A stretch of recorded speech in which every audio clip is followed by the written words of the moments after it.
Αγαπητοί φίλοι και φίλες, τη θερμή μας καλησπέρα ξανά εδώ από το Web Radio Κρητόδημος, εδώ από τη Δυτική Μακεδονία, και είμαστε σε μια ακόμα εκπομπή αφ' όλης της ύλης με τον Αλέξανδρο Γεωργιάδη. Σήμερα έχουμε την τιμή και τη χαρά να ξαναφιλοξενήσουμε τον υποψήφιο βουλευτή του νομού Καστοριάς της Ελλήνος Συνέλευσης, τον κύριο Θόδωρο Παπαδόπουλο. Κύριε Παπαδόπουλε, σας καλωσορίζουμε ξανά στην εκπομπή μας. Καλησπέρα σε εσάς, κύριε Γεωργιάδη, και στους τηλεθεατές σας. Κύριε Παπαδόπουλε, επειδή ο χρόνος είναι περιορισμένος, είπαμε και ζητήσατε να κάνουμε μια ιστορική αναδρομή τις εξελίξεις της Ελλάδας μετά το θάνατο του Καποδίστρια, η πολιτική, τα οικονομικά της χώρας μας, γιατί ήταν, όπως είπατε και εσείς και όπως θα θέσετε και στην εκπομπή σας, ήταν πρωταρχικός, θα πω, παράγοντας ο οποίος μας έφερε στη σημερινή κατάσταση.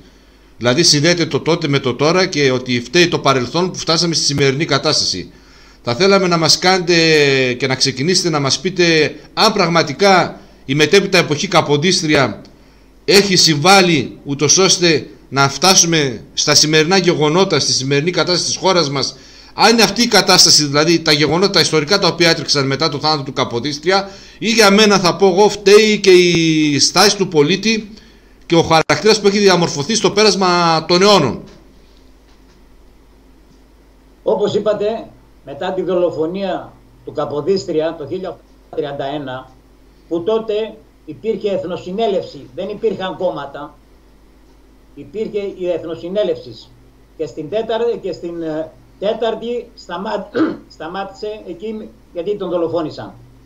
Μετά το 1833 ήρθε στην Ελλάδα ο βασιλιάς ο Όθωνας 16 ετών μαζί με 3.500 στρατό και αξιωματικούς και τον έβαλαν στην πατρίδα μας, στην Ελλάδα, να διοικήσει αυτό στην Ελλάδα.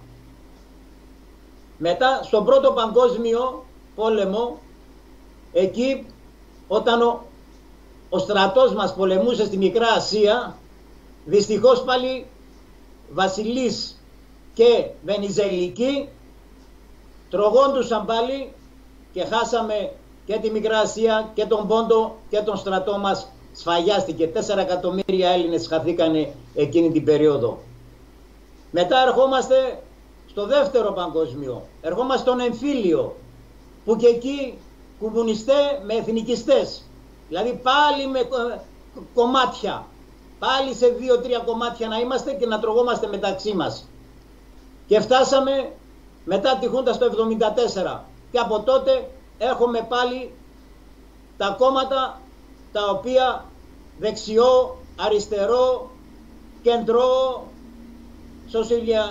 σοσιαλιστικό, δημοκρατικό, πατριωτικό, γεμίσανε κόμματα.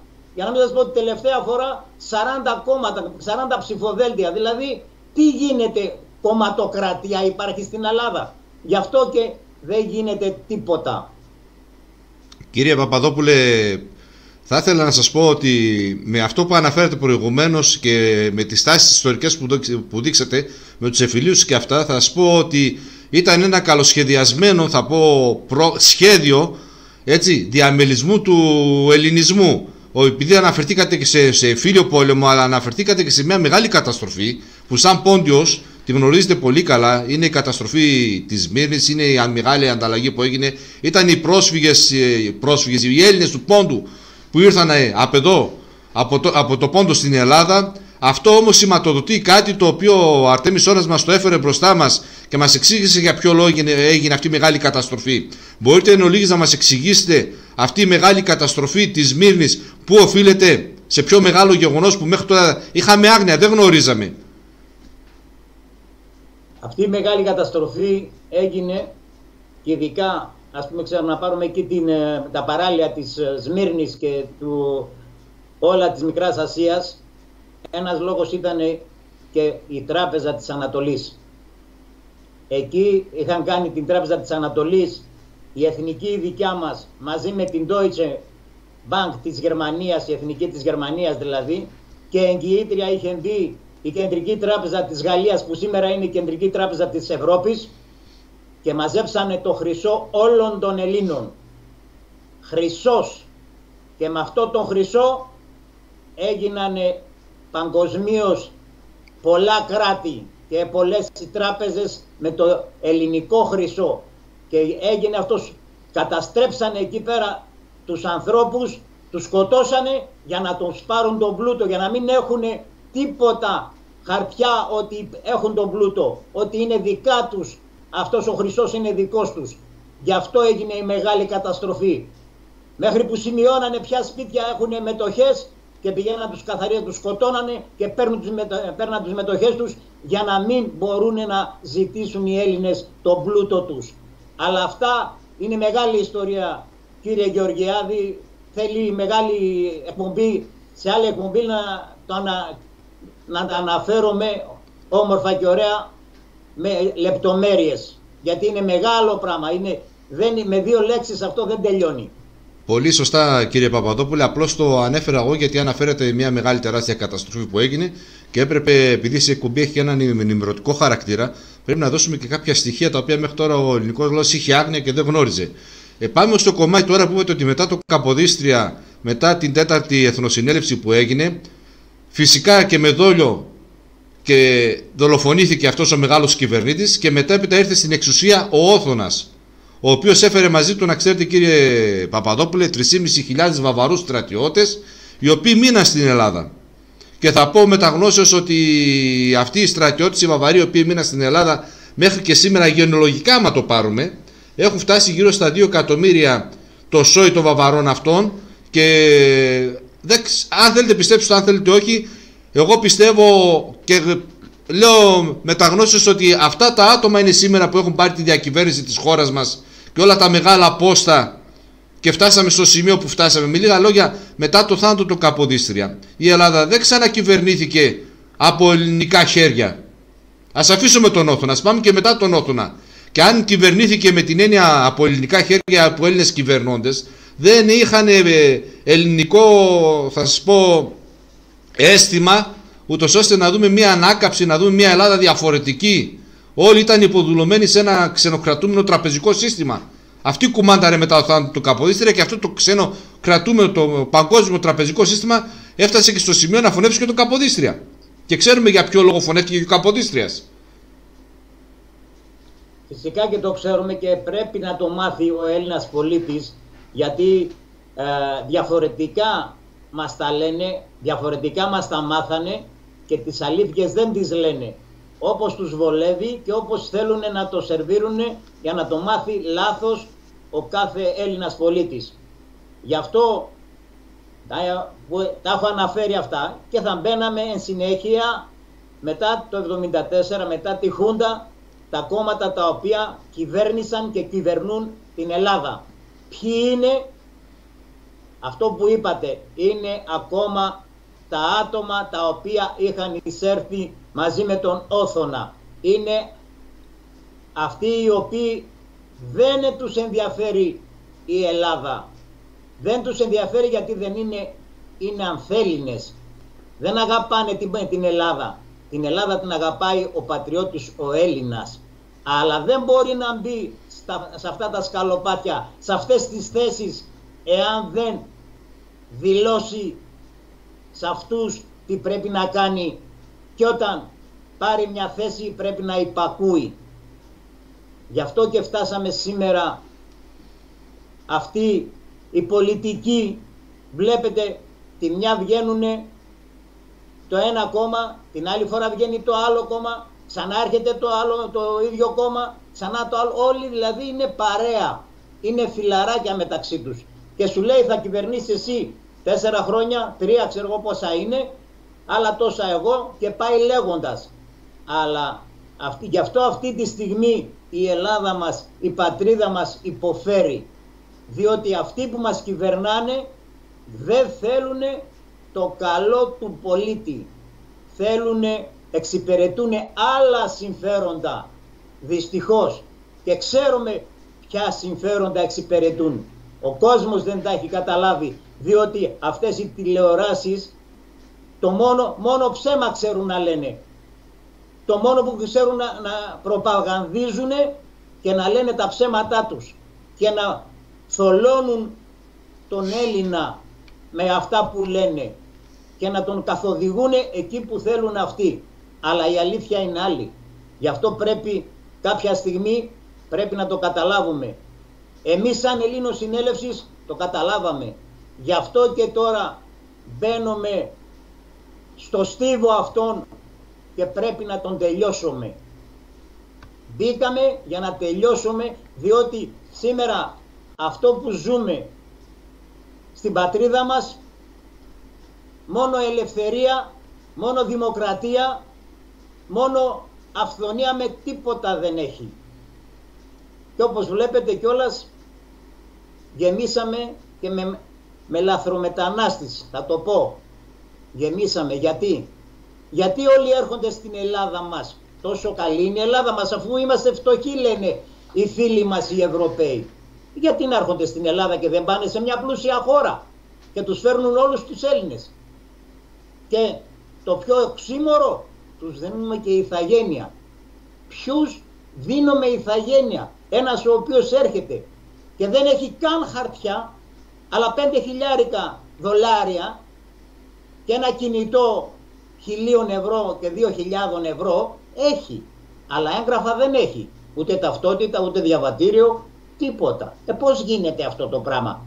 Και έρχεται εδώ και τον δίνουμε εμείς ηθαγένεια, γιατί είναι ορφανό το παιδί, πρέπει να τον αποκαταστήσουμε τον άνθρωπο αυτόν, διότι δεν ξέρουμε ποιος είναι. Εκεί έχουμε φτάσει, κύριε Γεωργιάδη. Κύριε Παπαδόπουλε, έτσι ακριβώς όπως τα λέτε, η πραγματικότητα αυτή που λέτε είναι, αλλά επειδή και ο τίτλος μας λέει εξελίξεις της χώρας μας μετά το Καποδίστρια, θα συνεχίσω εγώ και θα σας πω 2-3 κομβικά σημεία που έχω διαβάσει και γνωρίζω. Ξέρετε ότι επί Καποδίστρια, για να δώσουμε όρκο υποταγή στον Καποδίστρια, στον βασιλιά, στον Όθωνα, τον Βαβαρό που μας ήρθε, έπρεπε να παραδώσουμε, προσέξτε θα σας πω, εθνική κυριαρχία και πλούτο της χώρας μας.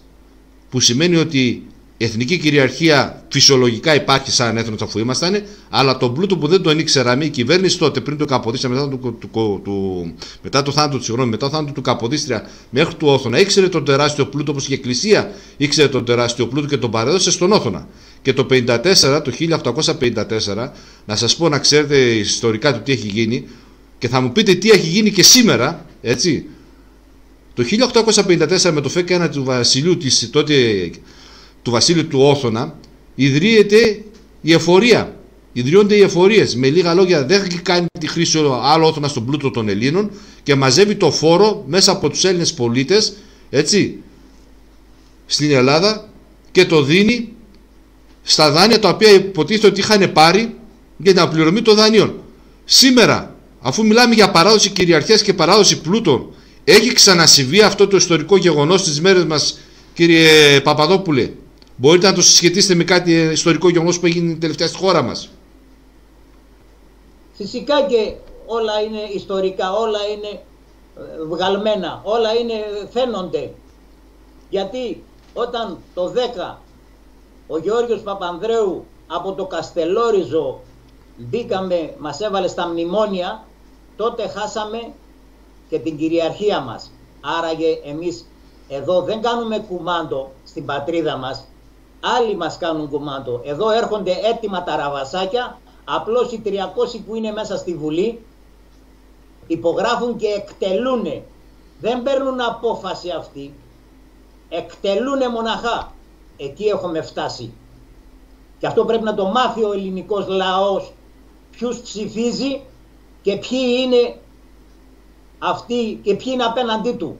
Πρέπει να καταλάβουμε το τι ζούμε. Γι' αυτό δεν πάει τίποτα μπροστά. Γι' αυτό τα έχουν ξεπουλήσει όλα. Δεν υπάρχει τίποτα ελληνικό. Λιμάνια θέλουμε, αεροδρόμια θέλουμε, τρένα θέλουμε. Οτιδήποτε υπάρχει, πλούτο θέλουμε, που έχουμε τόσο πλούτο η Ελλάδα, όλα τα μας τα έχουν πάρει. Μάλλον τα παραχωρήσαμε. Τις τράπεζες, όπως είπατε, τότε πήρανε δάνειο και το πλήρωσαν 100 φορές. Σήμερα παίρνουν οι τράπεζες δάνεια από το 10, πήρανε 233 δις. Πήρανε και δεν τα πληρώσανε και τα χρεώσανε στους Έλληνες πολίτες. Αυτά δεν τα ξέρει ο πολίτης. Ότι ξέρεις ότι είναι χρεωμένος με 49.000 το αφημί του και κάποια στιγμή θα έρθει η ώρα που θα μας τα ζητήσουνε. Αυτά δεν τα ξέρει ο Έλληνας πολίτης. Και από πάνω Η τράπεζα σου παίρνει και το σπίτι. Σου κάνει πληστηριασμό γιατί χρωστάς 5, 10 χιλιάδες, 100 χιλιάδες. Αυτοί πήραν 233 και δεν τα πληρώσανε, αλλά εσένα σου λέει που χρωστάς τα 30 και 40. Αν δεν τα δώσεις, σε παίρνω το σπίτι. Γιατί, μήπως μας καθοδηγούν κάπου, μήπως αυτά τα σπίτια που θα πάρουν να τα δώσουν σε κάποιους άλλους, μήπως πρέπει ο Έλληνας να αρχίσει να σκέπτεται κάποια πράγματα και όχι αυτά που του σερβίρει η τηλεόραση και αυτοί οι φίλοι μας υποτιθέμενοι δημοσιογράφοι, υποτιθέμενοι μεγάλοι δημοσιογράφοι. Αλλά κάποια στιγμή θα βγει η αλήθεια και τότε δεν ξέρω πού θα κρυφτεί.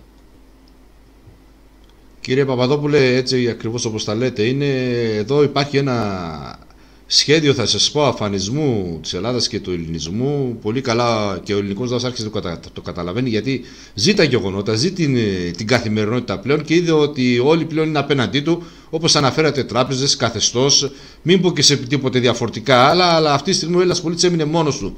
Και αυτό που το μένει είναι να ενωθεί. Να ενωθεί, να μπορέσει να επιβιώσει και να πάρει την κυριαρχία και τα δίκαιά του. Πριν πάμε στο δεύτερο κομμάτι της εκπομπής μας, θα με επιτρέψετε να κάνουμε σύντομο διαφημιστικό διάλειμμα και θα τα ξαναπούμε πάλι σε λίγο κοντά σας.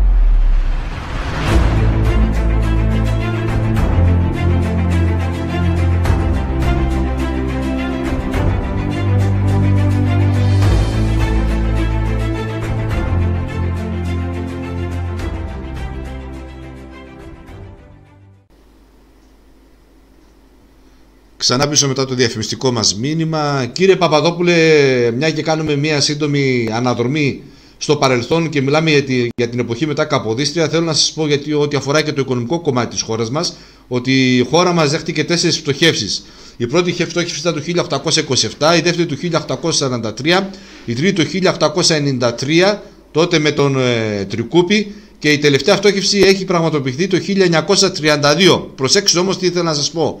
Αυτό σημαίνει ότι φτωχεύοντας το κράτος δεν έχει λεφτά να κινηθεί. Στην τελευταία φτώχευση του 1932 και 10 χρόνια μετά, το 1942, δίνει η Ελλάδα, τότε είμαστε ήδη στο δεύτερο παγκόσμιο πόλεμο, στη Γερμανία ένα κατοχικό δάνειο 1,5 δισεκατομμυρίων δραχμών. Πώς το εξηγάτε εσείς αυτό, ενώ φτωχεύει 10 χρόνια πριν? Πού βρέθηκε αυτό το αποθεματικό του 1,5 δις? Γιατί δεν είναι μόνο αυτό, αυτό είναι κομμάτι του πλούτου των Ελλήνων. Μιλήσαμε για τον πλούτο που πήρε ο Όθωνας, σας είχα πει, έτσι. Είναι κομμάτι του πλούτου των Ελλήνων που δόθηκε στους Γερμανούς. Πώς το εξηγείτε εσείς αυτό? Αυτό ότι αυτά όλα γίνανε επίτηδες για να μπορέσουν να μας χειραγωγήσουν και να μας έχουν υποκαθεστώς. Όπως είπατε, πώς είναι δυνατόν να κάνεις μια χώρα πτώχευση και απ' την άλλη να δίνουμε και δανεικά? Και θα έρθω σε ένα άλλο πάλι, το οποίο ευτυχώς, γιατί το 12 θα είχαμε πάλι πτώχευση, αλλά εξαιτίας που ήρθε αυτός ο πρόεδρος, ο μεγάλος άρχοντας, ο μεγάλος πατριώτης Έλληνας, ο Αρτέμις ο Σόρας, και έβαλε 600 δις μέσα στην κυρίαρχη ελληνική δημοκρατία, και έτσι δεν μπόρεσαν να πτωχεύσουν την Ελλάδα. Διαφορετικά τώρα θα ήμασταν, και εγώ δεν ξέρω πού θα ήμασταν και πού θα ήταν οι μισθοί, πού θα ήταν οι συντάξεις. Αλλά αυτά βλέπετε δεν τα ξέρει ο πολίτης, δεν τα ξέρει ο κόσμος, το τι θα γινότανε και πώς θα ήμασταν σήμερα. Όλα αυτά είναι μέσα στο κόλπο για να μας... όπως και μας βάλαν και στα μνημόνια. Στα μνημόνια γιατί μπήκαμε? Γιατί είχαμε πρόβλημα εμείς? Δεν είχαμε χρήματα? Μας βάλαν μόνο και μόνο για να μας μπορούνε, για να μας τα παίρνουν όλα, ό,τι έχουμε και δεν έχουμε. Και αυτοί που μας βάλανε κάποια στιγμή πρέπει να λογοδοτήσουν. Κύριε Γεωργιάδη. Κύριε Παπαδόπουλε, θα σας πω και κάτι ακόμα. Το 1940 έχει υπογραφεί η περίφημη σύμβαση Κούπερ, τη γνωρίζετε πολύ καλά, η οποία έχει ισχύ για 70 χρόνια. Η σύμβαση Κούπερ εν ολίγης έλεγε ότι παραδίδουμε όλα τα δικαιώματά μας του υπόγειου πλούτου από των πετρελαίων και αυτά σε κάποιες πετρελαιοπαραγωγικές εταιρείες της Αμερικής για 70 χρόνια. Αυτή η σύμβαση υπογράφηκε το 1940, είχε ισχύ για 70 χρόνια, προσέξτε καλά τις ορολογίες και τις ημερομηνίες. Τότε υπογράφηκε από τον Ιωάννη τον Μεταξά και είχε ισχύ για 70 χρόνια. Πέστε μου, 1940 συν 70 χρόνια ορολογιακά, φτάνουμε στο 2010. Τι σηματοδοτεί και αν σηματοδοτεί κάτι εκεί τη χρονιά, ούτως ώστε να ανανεωθεί αυτή η σύμβαση για άλλα 60-70 χρόνια. Αυτό έγινε που μας έβαλαν στα μνημόνια για να μπορέσουν να κάνουν την ανανέωση αυτή, κύριε Γεωργιάδη. Για να μπορέσουν να κάνουν την ανανέωση και να μας πάρουν ξανά το πλούτο. Να μην έχουμε δικαιώματα εμείς. Γι' αυτό ανακοίνωσε ο κύριος Γιώργος Παπανδρέου με αυτόν τον τρόπο που μπήκαμε στα μνημόνια. Και δεν είναι μόνο αυτό. Είναι πολλά ακόμα τα οποία είναι υπογεγραμμένα και έρχονται ένα-ένα, έρχονται σιγά-σιγά που δεν τα ξέρει ο Έλλην πολίτης, ούτε εμείς ξέρουμε τι έχουν υπογράψει. Γιατί δεν τα είπανε ολόκληροι υπουργοί. Καλά, πώς το υπόγραψες αυτό? Τι να καθόμουν τώρα εγώ για να διάβαζα 1000 σελίδες? Αν ήταν όμως στο σπίτι του και ενδιαφέρονταν για την οικογένειά του, τότε θα καθόταν να διάβαζε αυτό που υπέγραφε. Αλλά για την Ελλάδα δεν τον ένοιαζε τι υπογράφει και πού βάζει την υπογραφή του. Δεν τον ένοιαζε. Δεν βαριέσαι, σου λέει. Άστα, ο Έλληνας πολίτης θα πληρώσει. Δεν θα πληρώσει αυτός. Με την υπογραφή των μνημονίων, και όπως καλά αναφέρατε, αυτό το είπαν και οι υπουργοί, ότι δεν έχουν διαβάσει τις 40-50 χιλιάδες του μνημονίου, γιατί ο όγκος ήταν τεράστιος. Προσέξτε τώρα πόσο μεγάλη είναι η προδοσία, κύριε Παπαδόπουλε, γιατί είστε και υποψήφιος βουλευτής του νομού Καστοριάς και μετέπειτα θα μπείτε στο κοινοβούλιο το ελληνικό. Κοιτάξτε πόσο μεγάλη είναι η προδοσία από 300 εκλεγμένους δικούς μας εκπροσώπους, θα πω, οι οποίους βάλαμε εκεί για να εξυπηρετήσουν τα δικά μας τα συμφέροντα, υπόγραψαν χωρίς να έχουν διαβάσει το τέλος και τον αφανισμό του ελληνισμού. Και γιατί το λέω αυτό? Μέσα στα μνημόνια έχουμε παραδώσει με κάποια φεκ την εθνική μας κυριαρχία. Έχουμε αποτραβηχτεί από τα κυριαρχικά μας δικαιώματα. Με λίγα λόγια, δεν μας ανήκει τίποτε. Και αυτό το παρέδωσε η τότε κυβέρνηση που υπάγραψε τα μνημόνια. Με τι δικαιοδοσία υπογράφει μια κυβέρνηση την παράδοση της εθνικής κυριαρχίας, ακόμα και την παράδοση και κατάσχεση του πλούτου του δημοσίου, το σπιτιό μας? Γι' αυτό έχουμε και το κυνηγητό των τραπεζών. Πόσο μεγάλη μπορεί να είναι η προδοσία σε αυτό το βαθμό και σε αυτό το στάδιο από έναν εκλεγμένο εκπρόσωπο του ελληνικού λαού, που δεν είναι τίποτα άλλο, έτσι, από έναν διαχειριστή της ίδιας μας της περιουσίας και της ζωής μας. Όπως το είπατε, κύριε Γεωργιάδη, αυτούς τους 300 τους βάζουμε εκεί να διαχειριστούν και όχι να ξεπουλήσουν, να διαχειριστούν τον πλούτο της Ελλάδος. Δυστυχώς αυτοί μόνο διαχείριση δεν κάνουν. Αυτοί κάναν ξεπούλημα. Και εκτός δεν διαβάσανε κανένα στο μνημόνιο μέσα τι έγραφε. Είχα διαβάσει έναν που έλεγε αυτά που υπογράψανε αυτοί, ούτε λέει με το πιστόλι στον κρόταφο δεν τα υπογράφεις. Και αυτοί τα υπόγραψαν με ελαφράν καρδία. Υπογράψουν το ένα πρώτο μνημόνιο, έρχεται και το δεύτερο, το υπογράφουν και εκείνο σε άλλα και άλλες υποχρεώσεις μας βάζουν. Και έρχεται και το τρίτο που το υπογράφουν όλοι μαζί. Δηλαδή δεν υπάρχει ένας από αυτά τα κόμματα που υπάρχουν μέσα στην Ελλάδα σήμερα, μέσα στο κοινοβούλιο, είναι όλα το ίδιο. Αν θέλανε να κάνανε επανάσταση και θέλανε να ρίξουν την κυβέρνηση, έπαιρνανε τους βουλευτές τους, οποιοδήποτε κόμμα και να ήταν αυτό, έπαιρνε τους βουλευτές τους και σηκωνόταν, έφευγε και όχι δήλωνε παρόν. Και την άλλη μέρα έπεφτε η κυβέρνηση. Για πέστε μου, κανένα κόμμα παραιτήθηκε να σηκωθεί, να φύγει, να ρίξει την κυβέρνηση? Κανένα. Άραγε όλοι είναι στο κόλπο και όλοι συμμετέχουν και όλοι έχουν βάλει την υπογραφή τους. Αυτό πρέπει να το καταλάβει ο Έλληνας. Ο πολίτης, ο Έλληνας πρέπει να καταλάβει ότι κανένας από αυτούς τους 300 που είναι μέσα στην Βουλή δεν είναι γι' αυτό να εξυπηρετούν άλλα συμφέροντα, τον εαυτό τους και άλλα συμφέροντα που έχουν υποσχεθεί για να τους βάλουν σε αυτή, να τους δώσουν αυτή την καρέκλα. Δυστυχώς, εκεί έχουμε φτάσει. Κύριε Παπαδόπουλε, θα συμφωνήσω μαζί σας και εγώ πάντοτε λέω, όπως βλέπω και τη Βουλή, ότι όλα τα κόμματα μέσα στη Βουλή τα βλέπω σαν κομμάτια της ίδιας πίτας, από το ίδιο συστατικό και εξυπηρετούν πάντοτε το ίδιο αφεντικό. Κανένα κόμμα εκεί μέσα δεν εξυπηρετεί τα συμφέροντα του ελληνικού λαού, γιατί να πω κάτι, μπορεί κάποια να μην είναι πολύ μπλεγμένα στη διαπλοκή, αλλά όταν είσαι μέσα στο κοινοβούλιο, όπως είπες και εσύ, πρέπει με τον τρόπο σου να αποφασίσεις. Και ο μοναδικός τρόπος να αποφασίσεις, όπως είπες και εσύ, είναι ή να μιλήσεις, να πεις την αλήθεια, ή όταν ψηφίσετε κάποιο νομοσχέδιο το οποίο υποδουλώνει την Ελλάδα μας, το έθνος μας, να αποχωρήσεις από το κοινοβούλιο. Αλλά αυτό δεν φάνηκε από κανένα κόμμα, γι' αυτό σας λέω είναι από το ίδιο υλικό όλα τα κόμματα. Μην μας ξεγελάει κανένας, και αυτό το λέω με τα γνώση και έξω στους τηλεθεατές που μας ακούνε. Κύριε Παπαδόπουλε, ξέρετε ότι τα μνημόνια υπογράφτηκαν για ένα και μοναδικό λόγο, για το υποτιθόμενο δημόσιο χρέος που έχουμε στους ξένους δανειστές. Σήμερα το χρέος που μιλάμε φτάνει τα 420 δις, το οποίο είναι πάνω από το 20% του ΑΕΠ μας. Είναι βιώσιμο αυτό το χρέος? Πώς το βλέπετε? Ό,τι μέτρα και να πάρθουν, θα μπορέσει ποτέ να απαλλαγούμε από αυτό το χρέος? Όχι φυσικά, κύριε Γεωργιάδη, έτσι πως τα έχουν κάνει, έτσι πως τα έχουν ρυθμίσει, έτσι πως τα έχουν υπογράψει, ποτέ ο Έλληνας δεν θα βγει από αυτή τη μιζέρια. Δεν θα μπορέσει να σηκώσει κεφάλι. Ποτέ. Γι' αυτό τα κάναν όλα αυτά για να μπορέσουν να μας έχουν δούλους. Όπως και το κάνανε. Υπήκουοι είμαστε. Δεν είμαστε αυτόχθον κυρίαρχοι ηθαγενείς Έλληνες. Την ηθαγένεια τη δίνουν αλλού.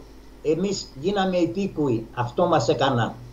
Και καθόμαστε και τους δεχόμαστε ξανά. Και τους ψηφίζουμε αυτούς τους ανθρώπους οι οποίοι μας φέρνουν την καταστροφή μας. Δεν μπορώ να καταλάβω δηλαδή. Ο Έλληνας βλέπει τίποτα, κάτι καλό για τον εαυτό του, για τα παιδιά του, για την οικογένειά του, για την πατρίδα του. Και ξαναψηφίζει αυτά τα κόμματα. Το λέει και η λέξη κόμμα, σε κομματιάζω. Αυτό θέλουνε. Να μας κομματιάζουνε, να μας έχουν από εδώ και από εκεί, για να είμαστε λίγοι, για να μπορούν να μας ελέγχουν και να μας κάνουν ό,τι θέλουν. Γι' αυτό ήρθε λοιπόν ο μοναδικός πολιτικός φορέας όλων των Ελλήνων, η Ελληνοσυνέλευσης. Κύριε Παπαδόπουλε, σήμερα αυτό που βιώνει ο ελληνικός λαός είναι πρωτόγνωρο, όχι μόνο για τον ελληνικό λαό, αλλά για όλη την ανθρωπότητα.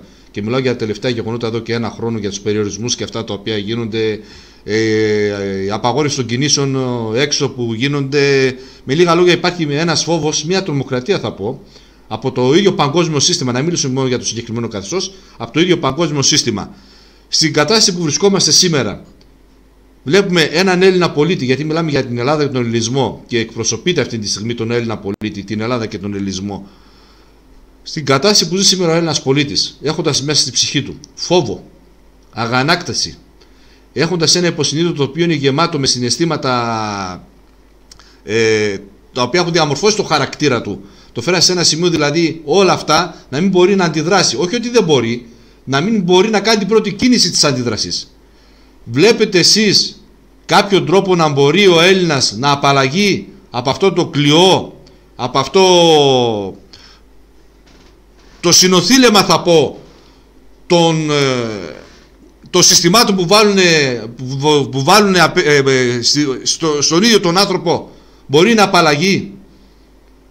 τι είναι αυτό που του λείπει και τι είναι αυτό που έχει δημιουργηθεί με τα δικά σας δεδομένα, μια και εκπροσωπείται Ελλήνος Συνέλευση, ούτως ώστε να το βάλει μπροστά και από πολίτη να τον κάνει οπλίτη με γνώσεις για να πάρει τη ζωή και τα δίκαια στα χέρια του.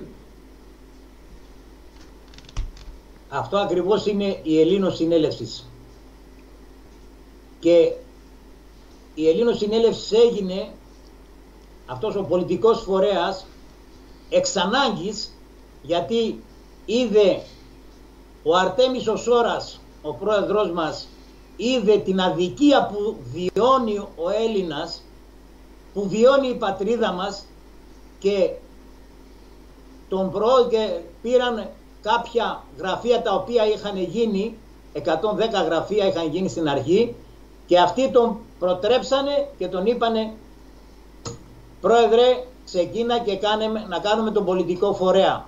Και έτσι έγινε ο πολιτικός φορέας των Ελλήνων. Και εμείς δεν λέμε ένα κομμάτι θέλουμε, εμείς θέλουμε όλους τους Έλληνες.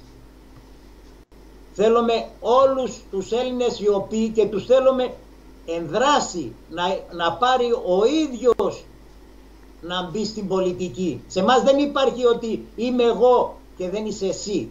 Σε μας όλοι είμαστε. Όλοι πρέπει να μπούμε μέσα σε αυτόν τον αγώνα που λέγεται πολιτεία. Γιατί αυτή η πολιτεία είναι για τους πολίτες. Και χωρίς πολίτες πολιτεία δεν γίνεται. Και πολιτεία πολίτες χωρίς πολιτεία πάλι δεν γίνεται. Γι' αυτό πρέπει να συμμετέχει και ο πολίτης. Αυτό λέμε εμείς. Και θέλουμε τον πολίτη δίπλα μας, μαζί. Να μπούμε να πολεμήσουμε αυτό το καθεστώς που ζούμε σήμερα.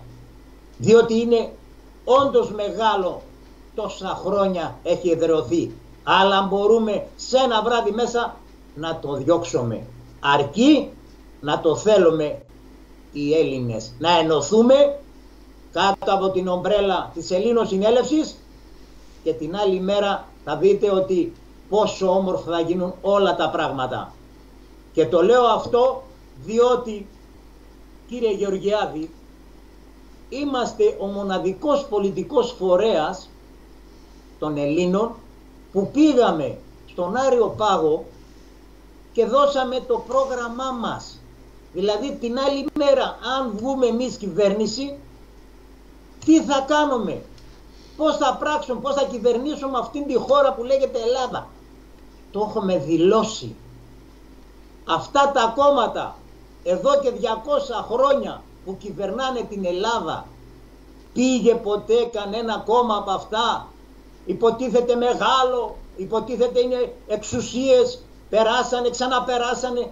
Πήγε ποτέ κανένας από αυτούς να δώσει το πρόγραμμά του στον Άριο Πάγο και να πει ότι ξέρεις, εγώ θα κάνω αυτό το πρόγραμμα όταν θα βγω? Δεσμεύεται. Αυτοί όμως δεν πήγανε κανένας τους, μόνο στην τηλεόραση βγαίνουνε, λένε κάποια πράγματα, και όταν βγαίνουνε την άλλη μέρα ξεχνάνε αυτά που είπανε. Και τον κάνουν και ερώτηση και λέει, μα τα είπες χθες? Όχι, δεν τα είπα έτσι, τα είπα αλλιώς. Γι' αυτό δεν έχουν καμιά ευθύνη. Γι' αυτό άλλα λένε, άλλα σκέπτονται και άλλα κάνουνε. Σε εμάς όμως το πολιτικό αυτά δεν υπάρχουν. Αυτά που έχουμε δηλωμένα, το πρόγραμμα το οποίο δηλώσαμε, την άλλη μέρα θα γίνει πράξη. Και αν δεν γίνει πράξη, θα πάμε στα σπίτια μας. Για πέστε μου, από αυτούς κανένας πάει στο σπίτι του αν δεν εκτέλεσε σωστά? Αν αυτά που είπε και δεν τα εκτέλεσε, πήγε στο σπίτι του? Όχι. Απλώς πάλι λειτουργεί με ψέμα, με αναλήθειες και με φόβο. Έχουν γεμίσει τον φόβο στους πολίτες, στον κόσμο. Και όταν θα έρθει στην Ελλήνων πολιτεία, και δεν θα αργήσει, κύριε Γεωργιάδη, σας το λέω, δεν θα αργήσει, διότι τα πράγματα έτσι πως πάνε, ή θα τελειώσουμε, ή θα μας πεθάνουνε, ή πρέπει να πάμε στην Ελλήνων πολιτεία, στην Ελλήνων Συνέλευση. Γι' αυτό και εμείς μέσα στο πρόγραμμά μας τι λέμε? Αναφερθήκατε εσείς προηγουμένως ότι υπάρχει χρέος και αυτό το χρέος μπορεί να εξοφληθεί όταν θα αναλάβει η Ελληνοσυνέλευσης, θα βάλουμε λογιστές, δικηγόρους, τον Άριο Πάγο και θα πούμε οικονομολόγους και θα πούμε για ελάτε εδώ, χρωστάμε, πόσα χρωστάμε, ποιος τα πήρε και πού πήγανε, για να δούμε πόσα λεφτά χρωστάμε ρε παιδιά μου, γιατί σήμερα είπατε εσείς ένα νούμερο 400 δις. Εγώ σε πληροφορώ, άλλοι λένε 150 δις, άλλοι 200, άλλοι 300. Ό,τι θέλει ο καθένας λέει. Τίποτα δεν είναι σίγουρο, αλλά να ελεγχθούν. Και αν τα χρωστάμε, κύριε Γεωργιάδη, η Ελληνοσυνέλευσης, υπάρχουν τα 600 δις που είναι εκεί πέρα κατατεθειμένα έτοιμα.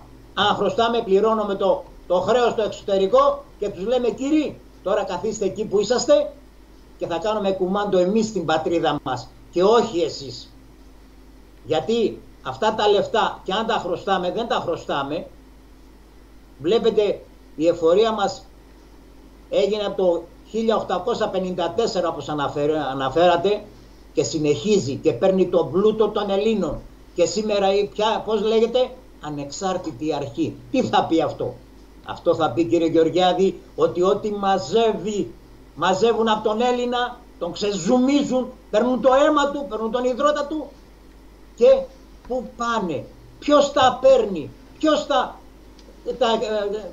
πού τα δίνουνε, κανένας χαμπάρι δεν έχει και δεν δίνουνε σε κανέναν λογαριασμό. Να σας πάρω ένα παράδειγμα που έχουμε. Όταν ήταν Υπουργός Οικονομικών ο κύριος Βαρουφάκης, τότε με τον Τσίπρα το 2015, έλεγε, έχουμε βίντεο, το έχουμε, που έλεγε στο δημοσιογράφο, εγώ λέει, υπουργός είμαι, υπογράφω έσοδα, έξοδα, πάρε εσύ, φέρε εσύ, κάνε εκείνο, κάνε τ' άλλο. Και κάποια στιγμή είπα, κάτσε να δω, να ελέγξω τι γίνεται, πόσα λεφτά μαζεύομαι και πόσα λεφτά μας φεύγουνε, πού πάνε. Και δεν μου επιτρέψανε, λέει, να κάνω τον έλεγχο. Καταλαβαίνετε, κύριε Γεωργιάδη, ποιος κάνει κουμάντο στην Ελλάδα? Κάνουμε εμείς? Κάνουν αυτά τα παιδιά που είναι τα 300 μέσα στη Βουλή? Όχι. Και προχωρώ και λέω, από αυτά είπαμε, αν χρωστάμε τους ξοφλάμε. Και θα πάρει την άλλη μέρα ο κάθε πολίτης, θα πάρει 20 χιλιάρικα το κάθε αφημί, και μάλιστα την τελευταία φορά που είχαμε συζητήσει τηλεφωνικά, που μιλούσαμε με τον αρχηγό μας τον κύριο Αρτέμι Σόρα, στο σχέδιο μέσα, στο πρόγραμμά μας είναι ότι θα παίρναν 20 χιλιάρικα μόνο αυτοί που θα ήταν στους εκλογικούς καταλόγους. Και είπε όχι, θα πάρουν όλα τα αφημί. Όχι μόνο αυτή η μερίδα, θα πάρουν όλοι το 20άρικο. Την άλλη μέρα, και θα είναι δωρεάν. Για φανταστείτε μια οικογένεια να έχει 3 παιδιά και 2 οι γονείς, 5, 100 χιλιάρικα. Πού θα τα φάνε, κύριε Γεωργιάδη, τα 100 χιλιάρικα? Δεν τρώγονται. Ένα αυτό.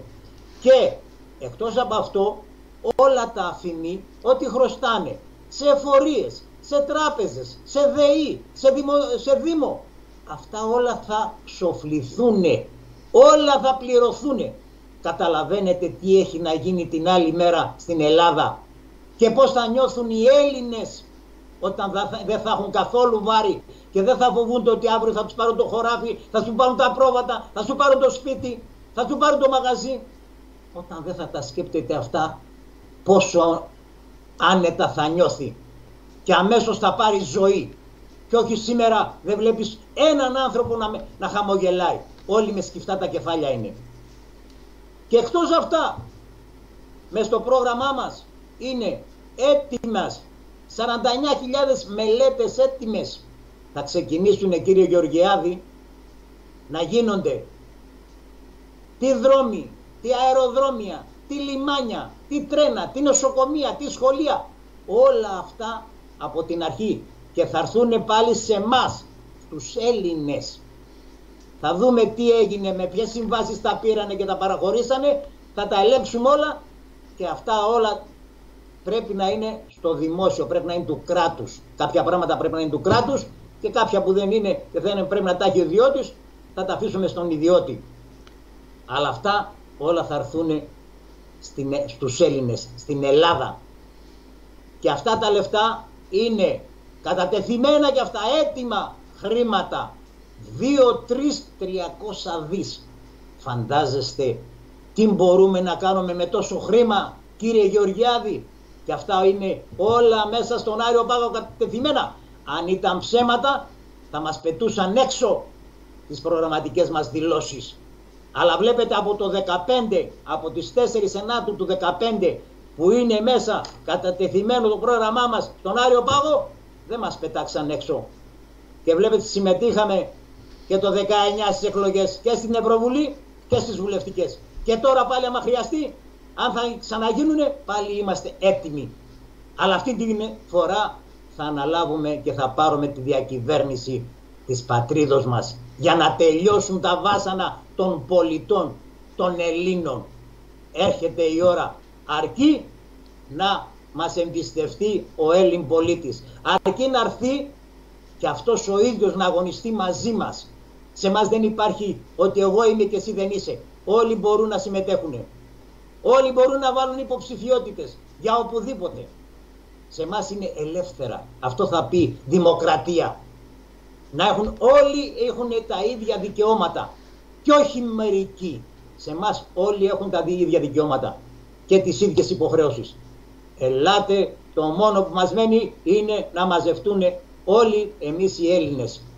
Και να δείτε την άλλη μέρα πόσο όμορφος θα είναι ο ήλιος στην Ελλάδα μας. Αυτά, κύριε Γεωργιάδη.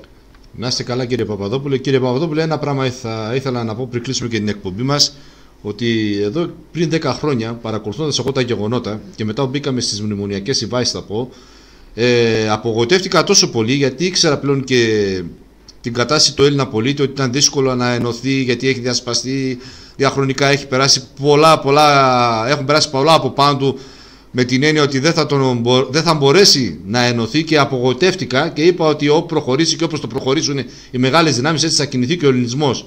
Αλλά τώρα με τα γνώσεις και βλέποντας ακόμα και τον πολιτικό φορέα και την Ελληνοσυνέλευση που δημιουργήσατε και δημιουργήθηκε, και βλέποντας τα γραφεία τα οποία ενώσατε, μπορώ να πω, αγαπητοί φίλοι και φίλες, ότι υπάρχει ελπίδα για την Ελλάδα και τον ελληνισμό. Υπάρχει μεγάλη ελπίδα για την Ελλάδα και τον ελληνισμό. Γι' αυτό το έργο το μεγάλο των 300 γραφείων που έκαναν οι ίδιοι οι πολίτες, και γι' αυτό τον πολιτικό φορέα τον οποίο δημιουργήσανε, για να μπορέσει να πάει να πάρει τη διακυβέρνηση της χώρας. Κύριε Παπαδόπουλε, να σας ευχαριστήσω για τη συμμετοχή σας στη σημερινή εκπομπή. Θα ήθελα με 3 λέξεις, σαν υποψήφιος βουλευτής της Ελληνοσυνέλευσης, να δώσετε ένα μήνυμα εκεί έξω στον ελληνικό λαό, ένα κάλεσμα ψυχής, αύριο να μπορέσει, αν μπορέσετε να τον κατορθώσετε, να έρθει να μπει μέσα, να ενταχθεί στον αγώνα που ανιδιοτελώς εσείς οι ίδιοι και όχι οι υποψήφιοι βουλευτές, όλος αυτός ο φορέας, η Ελληνοσυνέλευση θα πω, κάνει εδώ και 7-8 χρόνια. Δώστε ένα μήνυμα στον Έλληνα πολίτη για να έρθει να ενταχθεί σύσσωμος μαζί σας. Το μήνυμα είναι να ενωθούμε όλοι οι Έλληνες. Γιατί ξέρουμε και από πάντα, όταν ο Έλληνας είναι ενωμένος, είναι και δυνατός. Και ήρθε η ώρα και υπάρχει αυτός ο πολιτικός φορέας που μπορεί να μπουν όλοι οι Έλληνες και να τελειώνουμε με αυτά τα κόμματα και με αυτά τα κομματάκια και με αυτά που μας έχουν καταδυναστεύσει και έχουν υπογράψει. Όλα θα έρθουν πίσω. Αρκεί, έλα Έλληνα, να δεις πώς μπορούμε να το κάνουμε. Έλα εσύ και ο ίδιος να συμμετέχεις. Θέλω με τη δικιά σου συμμετοχή. Μόνος μου δεν μπορώ. Θέλω και σένα μαζί. Και στα καλά και στα κακά. Όλοι οι Έλληνες να ενωθούμε για να πάρουμε την πατρίδα μας. Αλλιώς η πατρίδα μας χάνεται. Είναι στο χέρι του Έλληνα. Αυτά, κύριε Γεωργιάδη. Ήρθε η ώρα. Σήκω Έλληνα να ενωθείς μαζί μας. Θόδωρος Παπαδόπουλος, υποψήφιος βουλευτής του νομού Καστοριάς με τον πολιτικό φορέα της Ελληνοσυνέλευσης. Σας ευχαριστούμε, κύριε Παπαδόπουλο, για τη συμμετοχή σας στην εκπομπή. Θα τα ξαναπούμε σε ένα άλλο κάλεσμα. Θα πιάσουμε ένα άλλο θέμα πιο εξειδικευμένο. Ένα θέμα δηλαδή της επικαιρότητας που έχει να κάνει με την κοινωνία. Αγαπητοί φίλοι και φίλες, Αλέξανδρος Γεωργιάδης, Ράδιο Κρητόδημος εδώ από τη Δυτική Μακεδονία. Θα τα ξαναπούμε στην επόμενη εκπομπή. Μέχρι τότε να είστε καλά. Γεια σας.